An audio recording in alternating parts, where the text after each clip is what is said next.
আসসালামু আলাইকুম। আজকের সামারি বইতে স্বাগত জানাচ্ছি। আজকের বই single tasking get more done one thing at a time. Single tasking বইয়ের লেখক ডেভোরা জ্যাক। ডেভোরা জ্যাক হলেন একজন আন্তর্জাতিক লিডারশিপ কোচ, কনসালটেন্ট এবং বেস্ট সেলার লেখক। তিনি অনলি কানেক্ট কনসাল্টিংয়ের সিইও এবং নিউরোসায়েন্স ও সাইকোলজির উপর ভিত্তি করে মানুষের প্রোডাক্টিভিটি ও কাজের ধরন নিয়ে গবেষণা করেন। তার এই বইটি মাল্টিটাস্কিং এর ক্ষতিকর দিকগুলো তুলে ধরে কিভাবে একবারে একটি কাজে মনোযোগ দিয়ে জীবনে আরো সফল হওয়া যায় তার একটি দারুণ গাইডলাইন। তাহলে শুরু করছে আজকের বই সিঙ্গল টাস্কিং। আমরা অনেকেই মনে করি যে একসাথে অনেকগুলো কাজ বা মাল্টিটাস্কিং করলে আমাদের সময় অনেক বাঁচে, যেমন গাড়ি চালানোর সময় টেক্সট করা, খাওয়ার সময় ফেসবুক চালানো বা মিটিং এর ফাঁকে ইমেল চেক করা। কিন্তু আপনি জানলে অবাক হবেন, মাল্টিটাস্কিং আপনার সময় বাঁচায় না, বরং এটি আপনাকে আরো বেশি স্ট্রেসড করে তোলে, ফোকাস নষ্ট করে এবং দিন শেষে কোনো কাজই নিখুঁতভাবে হয় না। আজকের ভিডিওতে আমরা সিঙ্গল টাস্কিং বইটি মূল বিষয়গুলো নিয়ে আলোচনা করব। এই ভিডিও থেকে আমরা জানব কেন আমাদের মস্তিষ্ক মাল্টিটাস্কিং এর জন্য তৈরি হয়নি এবং কিভাবে একবারে মাত্র একটি কাজে ফোকাস করে আপনি আপনার প্রোডাক্টিভিটি এবং জীবনের মান পুরোপুরি বদলে ফেলতে পারেন। চলুন শুরু করা যাক। প্রথম অধ্যায়, মাল্টিটাস্কিং এর মারাত্মক ক্ষতি। মাল্টিটাস্কিং মানুষকে মেরে ফেলে। কথাটি শুনতে হাস্যকর মনে হলেও এটি একদম সত্যি। গাড়ি চালানোর সময় ফোন ব্যবহার করা বা মাল্টিটাস্কিং করার কারণে প্রতি বছর হাজার হাজার মানুষ মারা যায় এবং বিলিয়ন ডলারের ক্ষতি হয়। স্ট্যানফোর্ড ইউনিভার্সিটির গবেষণা দেখা গেছে, মানুষের ব্রেইন আসলে একই সাথে একাধিক কাজ করতে পারে না। ব্রেইন খুব ব্রেইন শুধু খুব দ্রুত একটি কাজ থেকে অন্য কাজে ফোকাস পরিবর্তন করে বা টাস্ক সুইচিং করে। আর যতবার ব্রেইন সুইচ করে ততবার আমাদের কাজের মান ও মনোযোগ কমতে থাকে। দ্বিতীয় অধ্যায়, আমাদের ব্রেইন মাল্টিটাস্কিং এর জন্য তৈরি হয়নি। বিবর্তনের দিক থেকে দেখলে আদিমকালে শিকার করার সময় মানুষকে সম্পূর্ণ ফোকাস থাকতে হতো, না হলে বাঘের পেটে যেতে হতো। আপনি যখন একসাথে অনেক কাজ করার চেষ্টা করেন তখন আপনার ব্রেইন থেকে কর্টিসল নামের স্ট্রেস হরমোন নিঃসৃত হয়।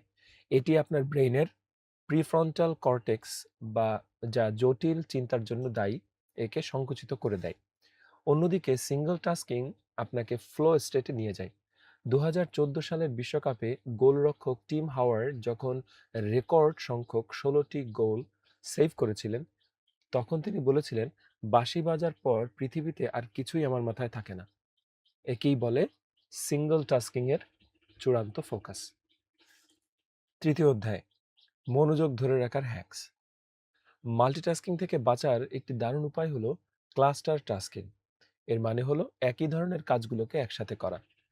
যেমন সারাদিন যখন তখন ইমেইল বা কল রিসিভ না করে দিনের নির্দিষ্ট একটি সময় শুধু কল করার জন্য রাখুন। আরেকটি সময় শুধু ইমেইল রিপ্লাইয়ের জন্য রাখুন। এতে ব্রেইনের ফোকাস বারবার নষ্ট হয় না। এছাড়া ডাক্তারদের মতো আপনার রুটিনে বাফার টাইম বা ফাঁকা সময় রাখুন, যেন হঠাৎ কোনো জরুরি কাজ চলে এলেও আপনার সারাদিনের রুটিন নষ্ট না হয়। চতুর্থ অধ্যায়, মানুষের প্রতি মনোযোগ এবং সম্পর্ক। আপনি কারো সাথে কথা বলছেন আর সে বারবার নিজের ফোন চেক করছে, এমন পরিস্থিতিতে নিশ্চয়ই আপনার ভালো লাগে না। এটি মানুষের প্রতি চরম অসম্মানজনক। আমেরিকার সাবেক পররাষ্ট্রমন্ত্রী হেনরি কিসিঞ্জারের সাথে যারাই দেখা করতেন তারাই মুগ্ধ হতেন, কারণ কথা বলার সময় কিসিঞ্জার তার সম্পূর্ণ মনোযোগ শুধু সেই একজন মানুষের দিকেই দিতেন। চারপাশে হাজার মানুষ থাকলেও তিনি অন্য কোথাও তাকাতেন না। এই অ্যাক্টিভ লিসনিং হলো সিঙ্গল টাস্কিং এর অন্যতম সেরা প্রয়োগ, যা আপনার সম্পর্কগুলোকে মজবুত করে। পঞ্চম অধ্যায়, ছুটি এবং আত্ম উপলব্ধি। কাজের ফাঁকে শুধু শারীরিকভাবে বিশ্রাম নেওয়াই যথেষ্ট নয়, বরং সবসময় অ্যাভেলেবল থাকার মানসিক চাপ থেকেও ছুটি নিতে হবে। সপ্তাহে অন্তত ১ ঘন্টা সব ধরনের ডিভাইস থেকে দূরে থাকুন, একেবারে আনপ্লাগ করে রাখুন। এই সময়টা শুধু নিজের চিন্তাভাবনাগুলোকে গুছিয়ে নেওয়ার জন্য ব্যবহার করুন। বিক্ষিপ্ত মন নিয়ে কখনোই নিজের জীবনের বড় সমস্যাগুলোর সমাধান করা যায় না। ষষ্ঠ অধ্যায়, সিঙ্গল টাস্কিং এবং সুখী জীবন। হার্ভার্ডের একটি গবেষণা দেখা গেছে, মানুষ তখনই সবচেয়ে বেশি সুখী থাকে যখন তারা কোনো একটি কাজে সম্পূর্ণ মনোযোগ দিয়ে রাখে, অর্থাৎ মগ্ন থাকে। প্রখ্যাত বেহালাবাদক জশুয়া বেল একবার ওয়াশিংটনের সাবওয়েতে সাধারণ বেশে বেহালা বাজাচ্ছিলেন। হাজার হাজার ব্যস্ত বয়স্ক মানুষ তাকে খেয়াল না করে মাল্টিটাস্কিং করতে করতে চলে যাচ্ছিল, কিন্তু সেখানে একটি গোষ্ঠী তার জাদুকরী মিউজিকে মুগ্ধ হয়ে বারবার দাঁড়িয়ে যাচ্ছিল। আর তারা হলো ছোট বাচ্চারা, কারণ বাচ্চারা মাল্টিটাস্কিং করে না, তারা মুহূর্তের আনন্দ নিতে জানে। আমাদেরও বাচ্চাদের মতো বর্তমান মুহূর্তকে উপভোগ উপভোগ করা শিখতে হবে।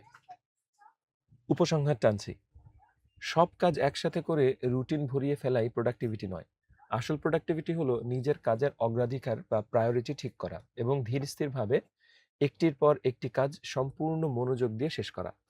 সিঙ্গল টাস্কিং আপনার কাজের কোয়ালিটি যেমন বাড়ায়, তেমনি জীবনকেও করে তোলে অনেক বেশি শান্তিময়। আপনার জন্য actionable tip: cut the fat. আজই আপনার করণীয় কাজের লিস্টটি হাতে নিন। এবার সেখান থেকে সবচেয়ে গুরুত্বপূর্ণ 3টি কাজ আলাদা করুন এবং বাকি অপ্রয়োজনীয় কাজগুলো বা ফ্যাট অংশ বাদ দিন বা পরে করার জন্য রেখে দিন। এরপর শুধু প্রথম কাজটিতে সম্পূর্ণ ফোকাস দিন। এই ছিল আজকের বই সিঙ্গল টাস্কিং। বইটি খুবই প্রাসঙ্গিক। আমাদের মধ্যে মাল্টিটাস্কিং করার প্রবণতা অনেক রয়েছে এবং এটা দিন দিন এই পরিস্থিতি আরও খারাপ হচ্ছে। তো আশা করছি বইয়ের লার্নিং আপনাদের কাজে আসবে। ভালো থাকুন, দেখা হচ্ছে পরের বইতে। বাই।